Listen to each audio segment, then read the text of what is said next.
Hey everyone, and welcome back to my channel. Alright, just making sure that's the right microphone. Good morning everybody. As you can see, all of my most recent videos are going to be pretty connected, and that poll I made a couple weeks ago is starting to make a little bit of sense. Yeah, we're all about puppets right now, and, you know, just murderous puppets in particular. But this is part of my final project for my illustration class. Not the video itself, but this piece. It is a 3-part series that comes together in one huge image, and I will be discussing the other 2 images in the next video for next week.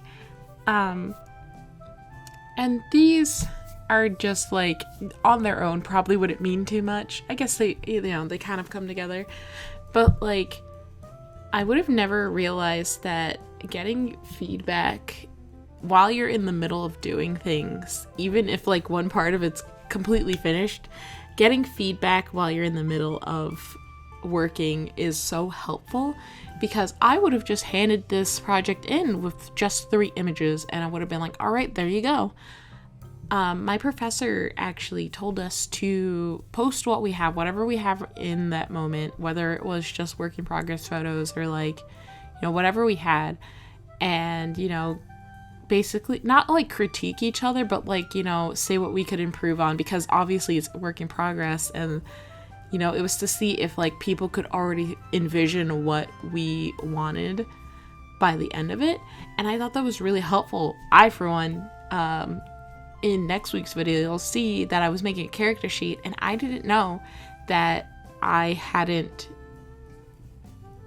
correctly flipped legs when I did the back. And I didn't know that until a classmate pointed it out, and I was like, you saved my life, because I would have just handed that in without a care in the world. Not that like it really mattered when I got to the final image, but it was something that like bothered me about myself, that like I would have never realized that if somebody else didn't look at my work, that I like, for some reason I'm already critical enough about my own work that I get to that point where I'm like, I don't want to hear other people's opinions until it's like the finished product, until it's the finished product. And even then, that's still not great, because then you already put all this time and effort into it without hearing feedback. And then when you get that feedback, you're like, oh, but like, is it not like perfect because I finished it? It's great. But like, if you had that feedback beforehand, then like you'd be able to help your message get pushed along better, because like halfway through this I could be like, well, how do I know this is reaching the intended audience of, I want to have creepy but cute. I really want to emphasize the fact that this is a doll that is completely taking over, like similarly the Poppy Playtime, and like there is a soul trapped in these photos, and in like, I can't really go into like the lore of like this story that created, but like, you know, there's like, you know, a person missing and it's the doll's fault, and that's like basically what I'm trying to get across with these images. And there's always like an unsettling factor, and when I did when we did our feedback, that was really well received. Like, that concept was understood. And, you know, I really depend on people having these fears of dolls, because it's very easy to make something terrifying for people. I'm going to put a trigger warning in the very beginning. I'm sorry, this is like already like 4 minutes in and I didn't mention it, but there is a trigger warning in the beginning of the video for scopophobia, for people who don't like getting stared at. But I really wanted to play on that for this project, because it's very important that people are unsettled by this doll.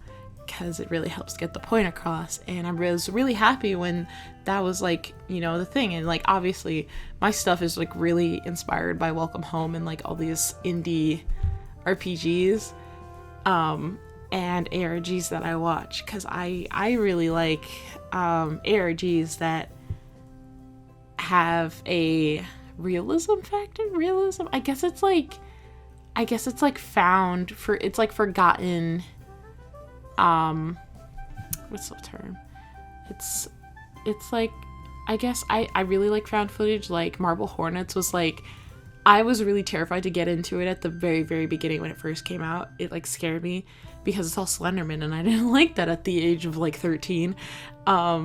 But now, like, I rewatch Marble Hornets every so often, but I don't, like, rewatch the episodes. I watch Nightmind's video covering it because I think it's really interesting how he breaks everything down.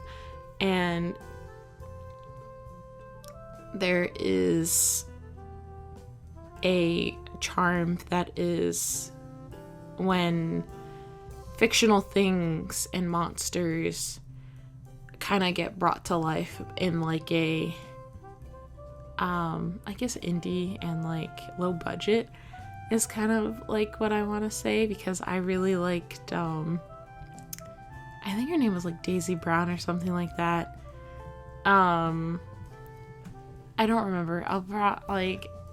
Somebody can correct me. I'm not gonna look it up right now, but there is a YouTuber that she was basically trapped in a house. There's actually 2 channels like this that have like the similar concept, except the one I really like was with a puppet named Alan, and he was like a monster that she was raising as like since a baby, and then like it kept getting, you know, bigger and bigger and bigger with every video upload until she was finally able to escape Alan and get out of the house and, you know, to whatever she decided to do and like move on to the next project. And I really like stuff like that, like found footage, and like when people record themselves and things, or like when they the same thing that happens in Welcome Home when they make like the printouts and like the Wally puppet and, you know, a lot of merch that like goes into the lore and in their canon and their story, and it makes it feel a little bit more real. And I really like that extra like bit of like film and like artistry and sculpture that goes into certain things, because like you can only do so much before like, you know, a shaky cam gets like fucking tiring. But also like, you know, the back rooms, like that's a really interesting series too, because it sure, it's not like sculpture and everything, but it goes into 3D design and like visual effects, which I think are really interesting because they're creating something akin to like Stranger Things, and it's like really cool. But yeah, like I surprisingly really like the horror genre. It's a very rare thing for me to get into. I don't like watching horror movies because a lot of them are just like cheap jump scares and like no real story. And I really enjoy like original things that people make on the internet. Granted, I won't like go out of my way to watch them myself because I'm a little scared, but I love when horror based YouTubers like go into them and really like unravel things, because there are like ARGs that like I would have never thought to like dissect a website before. Sometimes I do it anyway on some things because I'm like, well, what can I find? But like I'm not smart enough, and there's like a lot of games and things that like go beyond just what the base game offers and like go into like files and stuff, and it's very interesting to see, and I love it a lot. I know I didn't talk a lot about this piece, but it's literally just a toy board, and I used to do these all the time in my toy design class at FIT, and I haven't done them in a while, and I really wanted to take a stab at doing one digitally because they're traditionally done in like a traditional medium like Copic markers. And, you know, I was always kind of stepped back when in that class because of the fact that I didn't have access to any of the on-site machinery that I could have used to help my projects and my boards be better. But I did pretty damn well that they wanted me to take the toy design program at FIT, but I ghosted them because COVID hit and I couldn't do it. But I also couldn't afford it, which I guess didn't help. But yeah, you can tell that I really love colors, and I found some Copic marker brushes for Procreate that I can link down below. And they came out really good. It was like super surprising to me that it came out the way it did. There was just one brush that was like,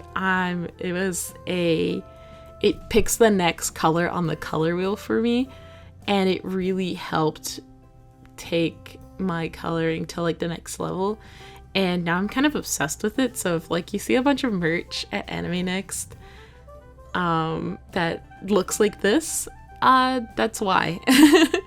But I think it's really colorful and it really like speaks to me, and my professor complimented my rendering, so it made me really happy. The validation I needed. And yeah, this is what the finished image looks like. It's not what the final product altogether looks like, but this is what the finished image is supposed to look like, a crumpled piece of paper. I think it gets that point more across in the next video where I show the final product. And yeah, so if it wasn't for my illustration professor, I would have just handed these in like this. And you'll see in the next video that it's now a cooler concept, and it really gets across what I want in the story and the narrative. And I'm really excited to show you guys what the finished project is. And yeah, I hope you guys don't get tired of me talking about puppets, because I'm gonna keep talking about puppets, unfortunately, because that's what I'm hyperfixating on. I really like it, and I really want to talk about another project that I will be working on next year. It is a Owl House themed project series. I guess it's like Owl House-esque, but it involves making these University of Wild Magic envelope papers, acceptance letters. That's the word. But I plan on making acceptance letters and printing them out and leaving them up in my store, in my coffee store, for a little bit, so that you guys could also be accepted into the University of Wild Magic. And if that is something you'd like, they will be up in my store in June, and I'm very excited to write acceptance letters for everybody. I also plan on playing a Owl House themed D&D game, and it'll maybe be a podcast. It's a one-on-one, so we'll see how it goes, and if that's something you'd like to watch, you can. I will not be doing anything with the official characters, unfortunately, because those aren't my characters. I don't plan on writing a story that like makes them go any further. And yeah, that's about it. Thank you so much for watching my video. As always, I'd like to thank our lovely patrons for supporting my channel and my artwork, and for getting me through these tough times. I hope to see you guys next week in another video which continues my process of this project. And yeah, I will see you guys next time. Bye!